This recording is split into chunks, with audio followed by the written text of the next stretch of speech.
Hi hello good morning this is Raghavendra. మీరు వింటున్నారు trending soft YouTube channel. So మనం ఈరోజు ఏంటంటే లూపింగ్ స్టేట్మెంట్ గురించి మనం ఎక్స్ప్లెయిన్ చేసుకున్నాం ఆల్రెడీ. సో మీరు ఒకసారి ఆల్రెడీ పర్ లూప్ గురించి మనం ఆల్రెడీ ఎక్స్ప్లెయిన్ చేసాము. సో ఇప్పుడు వైల్ లూప్ గురించి మనం చెప్పుకుందాం. వైల్ లూపింగ్ స్టేట్మెంట్ ఎందుకు అంటే ఇది కూడా ఫ్రీక్వెంట్గా రిపీటెడ్గా స్టేట్మెంట్స్ అనేవి ఎగ్జిక్యూట్ అవ్వాలి. ఎప్పుడు దాకా? Up to condition is false. అంటే ఇక్కడ మనం చూద్దాం, condition I less than or equal to 3 అన్నాం. అంటే సపోజ్ ఐ వాల్యూ మనము ఇనిషియలైజ్ చేస్తాము. ఎక్కడి నుంచి అనేది ఈ లూప్ అనేది స్టార్ట్ అవ్వాలి, ఎక్కడి నుంచి ఎక్కడికి ఎండ్ అవ్వాలి అనేది మనం ఇక్కడ చెప్తాం. సో అదే ఇక్కడ కండిషన్. మనం ఇక్కడ ఈ కండిషనల్ ఆపరేటర్ ఇవి less than or equal to. So మనం ఇక్కడ లెస్ దాన్ అని ఇచ్చినట్లయితే ఇక్కడ 3 దాకా కాదు. ఎప్పుడైతే మనం ఇక్కడ సపోజ్ ఐ వాల్యూ అనేది 0 ఇచ్చామో 0, 1, 2 వరకు మాత్రమే ఎగ్జిక్యూట్ అవుతుంది. ఈక్వల్ టు ఇచ్చాం కాబట్టి 3 వరకు వస్తుంది. అంటే 0, 1, 2, 3 వరకు ఇక్కడ మనకి డిస్ప్లే కావాలి. అంటే ఇక్కడ ఎన్నిసార్లు డిస్ప్లే కావాలి ఈ స్టేట్మెంట్స్ అనేవి ఏవైతే ఇక్కడ రిపీటెడ్గా మనం ఇక్కడ రాసామో అవన్నీ కూడా ఎన్నిసార్లు 3 టైమ్స్ డిస్ప్లే అవుతాయి. అంటే 0 నుంచి అయితే 4 అవుతాయి, 1 నుంచి అయితే 1, 2, 3 వరకు రిపీటెడ్గా డిస్ప్లే అవుతూ వస్తాయి. అంటే ఇక్కడ చూడండి, మనము ఇక్కడ ఇచ్చాం ఫస్ట్ సెట్ చేసుకుంది కండిషన్ అనేది ఫస్ట్ ఇచ్చిన దాని ప్రకారము ఐ వాల్యూ అనేది 1 ఇచ్చినప్పుడు లెస్ దాన్ 3 కంటే కూడా 1 తక్కువే కాబట్టి ట్రూ, కాబట్టి లోపలికి వచ్చి ఇవి ఎగ్జిక్యూట్ చేస్తుంది. ఐ కంటే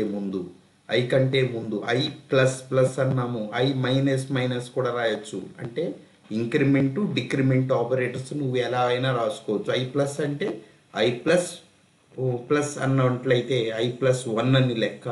సో ఇక్కడ ఏంటి, ఐ ప్లస్ ప్లస్ అంటే ఇంకా పని ఉందేమో ఒకసారి చెక్ చేసుకో అని అర్థము అన్నమాట. అంటే ఇక్కడ మనము రియల్ ఎగ్జాంపుల్లో చెప్పుకునేటప్పుడు మనం ఇక్కడ దానికోసం నేను ఇక్కడ పని ఉంది ఒకసారి వెళ్ళి అక్కడ చెక్ చేసుకొని రా అని చెప్పడం కోసం మనం ఇక్కడ ఐ ప్లస్ ప్లస్ని వాడతాం. మనం పర్ లూప్లో వాడాం. ఫస్ట్ ఇనిషియలైజ్ చేసుకున్నాము, తర్వాత కండిషన్ వాడాము, తర్వాత ప్లస్ ప్లస్ వాడాము. అంటే ఏమైంది, ప్రీవియస్గా అన్నీ కూడా ఒకే దగ్గర పర్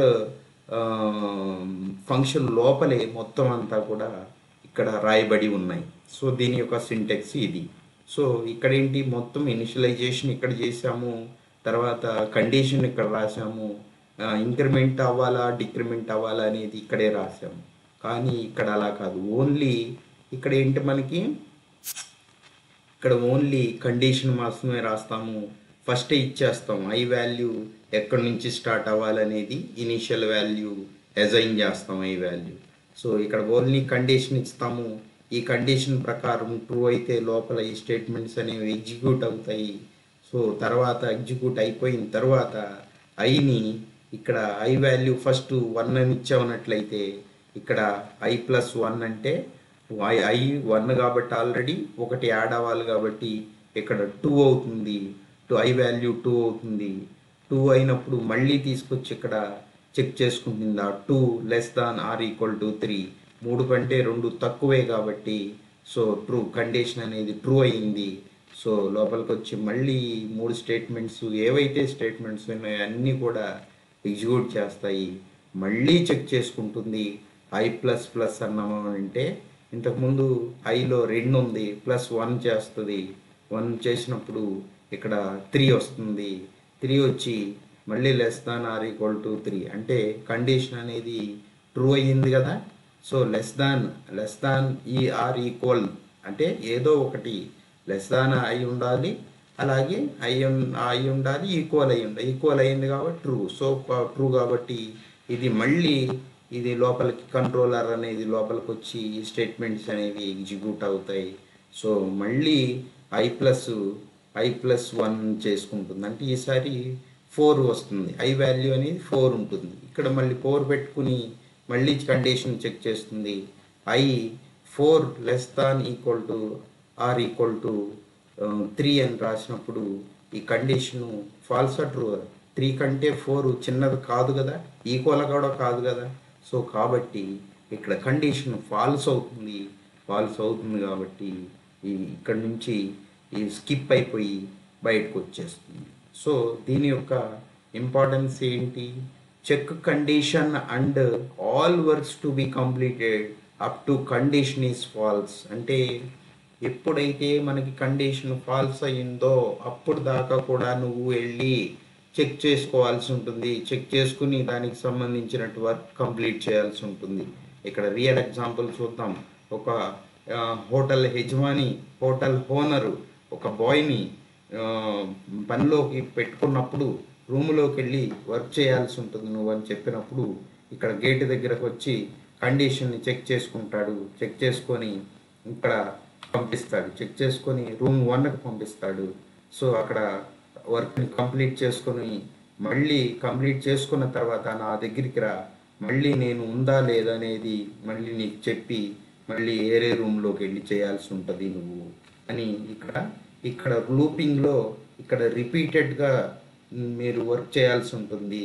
అంటే ఒక రూమ్లోనే కాదు, ఏ రూమ్ సపోజ్ 2-3 రూముల్లో అయినా వర్క్ చేయాల్సి ఉండే అవకాశం ఉంది కాబట్టి నా దగ్గరికి వచ్చి మళ్ళీ కనుక్కొని నువ్వు మళ్ళీ ఇంకొక రూమ్లోకి వెళ్ళాల్సి ఉంటుంది అని చెప్తాడు. సో ఒకటి ఫస్ట్ ట్రూ అయింది, ఫస్ట్ రూమ్లోకి వెళ్ళి చేశాడు. నెక్స్ట్ టైంలో మళ్ళీ సెకండ్ రూమ్లోకి వెళ్ళాడు. అంటే కండిషన్ సెకండ్ దానిలో కూడా వర్క్ ఉంది కాబట్టి సో 2వ రూమ్లోకి వెళ్ళి వర్క్ చేయమని చెప్పాడు. సో ఆ బాయ్ వెళ్ళి 2వ రూమ్లో కూడా వర్క్ చేశాడు. అలాగే కండిషను 3లో కూడా అంటే ఇంకొకసారి కూడా మళ్ళీ చెక్ చేసుకున్నాడు. సో అక్కడ వర్క్ అక్కడ కూడా ఉంది. సో అక్కడ కూడా ఉంది కాబట్టి నువ్వు రూమ్ 3లోకి వెళ్ళి వర్క్ చేయి అని చెప్పాడు. సో బాయ్ వెళ్ళాడు, వర్క్ చేశాడు. సో అదే కండిషను. సో అన్ని రూముల్లోకి వెళ్ళి ఇక్కడ వర్క్ చేయాల్సినటువంటి పని ఉంది. అంటే depending upon the condition base చేసుకుని మనం పని చేయాల్సి ఉంటుంది. నంబర్ ఆఫ్ రూమ్స్లో పని చేయాల్సి ఉంటుంది. సో ఇది దీని యొక్క సారాంశం. Okay. So next do while గురించి చెప్తాం. సో డూ వైల్ ఏంటంటే ఇక్కడ డూ వైల్ అంటే డూలో మనం ఏం చేస్తాం, చెయ్యి అని చెప్తాం. అంటే ఒక్కసారి కంపల్సరిగా ఇక్కడ పని చెయ్యి అని చెప్తాం. డూలో మనము ఏదైతే మనం వైల్లో ఇంత ప్రీవియస్గా మనం ఏం చేసాం, వైల్లోనే స్టేట్మెంట్స్, ప్రింట్ఎఫ్ స్టేట్మెంట్స్ ఏవైతే మనకి డిస్ప్లే కావాలో అవి మనం చేసాం. సో అవి మనం అక్కడ ప్రింట్ చేసాం. సో ఇక్కడ ఏం చేస్తున్నాము, ఇక్కడ డూలో ఒక్కసారి కంపల్సరిగా చేయాల్సి ఉంటుంది వితౌట్ కండిషన్ చెక్కింగ్. మీరు ఎలాంటి కండిషన్ చెక్కింగ్ లేకుండా ఇక్కడ నువ్వు మాత్రం డూలో ఏవైతే స్టేట్మెంట్స్ రాసావో అది ప్రింట్ అయితే అవుతుంది. సో స్టేట్మెంట్ 1 అనేది కంపల్సరిగా ఇక్కడ ప్రింట్ అవుతుంది. సో నెక్స్ట్ వైల్ కండిషన్ని చెక్ చేసుకుంటుంది. ఇక్కడ డూలో స్టేట్మెంట్ 1 అనేది ఇక్కడ ఎగ్జిక్యూట్ చేసుకుని వచ్చి సో పని ఉందా లేదనేది ఇక్కడ చూద్దాం. I++ అన్నామంటే ఇక్కడ దీని ప్రకారం ఏంటి, పని ఉందో లేదో చెక్ చేసుకొని రమ్మని చెప్తాం. అంటే ఇక్కడ పని ఉంది అని చెప్పడం కోసం మనం I++ని ఇండికేట్ చేసాము. సో ఇక్కడ ఏం చేయాలి, కండిషన్లో సేమే, వైల్ అనేది కండిషన్ ఇక్కడ సేమే. I వాల్యూ 1 అనుకుందాం, ఫస్ట్ ఇనీషియల్ వాల్యూ. సో 1 అనుకున్నప్పుడు ఈ కండిషన్ ట్రూ అయింది కాబట్టి మళ్ళీ డూలో ఫస్ట్ మళ్ళీ second time do first time execute అవుతుంది కండిషన్ చెక్ చేయకుండా. చెక్ చేసిన తర్వాత మళ్ళీ ఒకసారి ఎగ్జిక్యూట్ అవుతుంది. మళ్ళీ దీని యొక్క వాల్యూని I వాల్యూని ఇంక్రిమెంట్ చేసిన తర్వాత మళ్ళీ కండిషన్ని చెక్ చేస్తుంది. ఇక్కడ సెకండ్ టైం 2 ఉంటుంది కాబట్టి 3 కంటే కూడా 2 తక్కువే కాబట్టి లెస్ దానే కాబట్టి కండిషన్ ట్రూ అయింది కాబట్టి మళ్ళీ స్టేట్మెంట్ 1 మళ్ళీ ఇక్కడ ఎగ్జిక్యూట్ చేస్తుంది. మళ్ళీ ఇక్కడ వాల్యూ అనేది 3 అవుతుంది, ఇంక్రిమెంట్ అవుతుంది. 2+1 3 అవుతుంది. సో ఇక్కడ కండిషను I ఈక్వల్ అయింది కాబట్టి 3 < 3 R అన్నాముగా. ఏదో ఒకటి లెస్ దాన్ అయినా అయి ఉండొచ్చు, లేదంటే ఈక్వల్ అయినా ఉండొచ్చు. కాబట్టి ఇక్కడ 3 ట్రూ అవుతుంది, మళ్ళీ ఇది ఎగ్జిక్యూట్ అవుతుంది. ఇక్కడ మళ్ళీ 3+1 అన్నాము, మళ్ళీ ఇక్కడ 4 అవుతుంది. ఈ కండిషను 3 కంటే కూడా 4 చిన్నది కాదు కాబట్టి ఇక్కడ ఫాల్స్ అవుతుంది కాబట్టి అప్పుడు కండిషన్ అనేది స్కిప్ అయిపోయి సో ఈ డూ స్టేట్మెంట్ అనేవి ఎగ్జిక్యూట్ కావు. డూలో ఉన్నటువంటి ఈ బ్లాక్ ఆఫ్ స్టేట్మెంట్స్ అనేవి స్కిప్ అయిపోతుంది. సో దీని యొక్క ఇంపార్టెన్స్ ఏంటి అంటే అట్లీస్ట్ 1 టైము ఏ స్టేట్మెంట్స్ అనేది ఎగ్జిక్యూట్ అవుతుంది, తర్వాత మాత్రమే కండిషన్ని చెక్ చేస్తుంది. ఇక్కడ చూద్దాం రియల్ ఎగ్జాంపుల్లో. Check condition and all works to be completed up to condition is false. So ఇది అనేది దేనికైనా కూడా కామనే. ఇక్కడ ఒకటి మాత్రం ఇంపార్టెన్స్ ఏంటి అంటే ఫస్ట్ టైమే ఏదైతే స్టేట్మెంట్ ఉందో అది ఒక్కసారి ఎగ్జిక్యూట్ చేస్తుంది, అంతే డిఫరెన్స్. మిగతా అంతా కూడా కామనే. సో ఇక్కడ రియల్ ఎగ్జాంపుల్ ఏం జరుగుతుందో చూద్దాం. ఇక్కడ ఫస్ట్ టైం చూడండి, ఇక్కడ మనం గేట్ దగ్గర చెక్కింగ్ ఏం చేయలే ఇక్కడ. సో అక్కడ డైరెక్ట్గా రూమ్ దగ్గరికి వెళ్ళి అక్కడ వెయిట్ చేస్తూ ఉన్నాడు. వర్క్ అక్కడ చేసేస్తాడు వెళ్ళిపోయి. ఫస్ట్ రూమ్లోకి వెళ్ళి వర్క్ చేసేస్తాడు. ఇక్కడ వర్క్ ఫస్ట్ రూమ్లో ఉంది కాబట్టి ఎవరిని అడగకుండా వెళ్ళి చేసేసాడు. చేసేసిన తర్వాత మళ్ళీ ఏం చేశాడు, సో మళ్ళీ ఓనర్ దగ్గరికి వచ్చి వర్క్ ఉందా లేదా అనేది మళ్ళీ అడిగి మళ్ళీ ఏం చేస్తాడు, సో ఓకే రెండో రూమ్లో కూడా వర్క్ ఉంది, నువ్వు వెళ్ళి అక్కడికి చెయ్యి రెండో రూమ్లో అని చెప్పినప్పుడు మళ్ళీ ఆ బాయ్ వెళ్ళి రెండో రూమ్లో వర్క్ కంప్లీట్ చేస్తాడు. సో అలాగే మూడో రూమ్లో కూడా మళ్ళీ వచ్చి అడుగుతాడు. సో ఇంకొక రూమ్లో ఏమన్నా వర్క్ ఉందా లేదా అని మళ్ళీ అడుగుతాడు. సో ఉంది అని చెప్తే మళ్ళీ బాయ్ రూమ్ 3కి వెళ్ళి వర్క్ కంప్లీట్ చేసుకుంటాడు.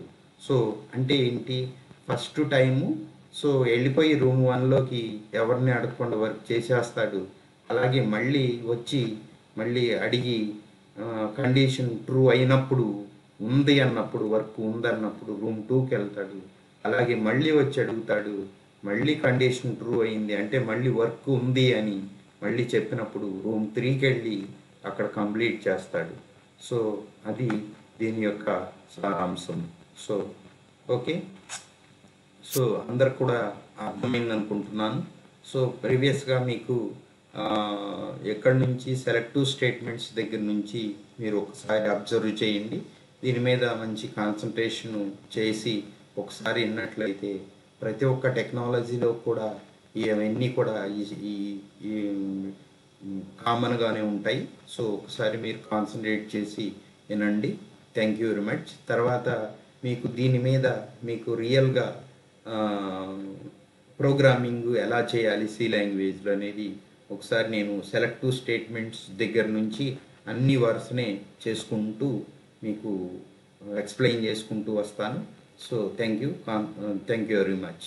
సో నచ్చితే లైక్ చేయండి, షేర్ చేయండి, సబ్స్క్రైబ్ చేయండి. Thank you very much.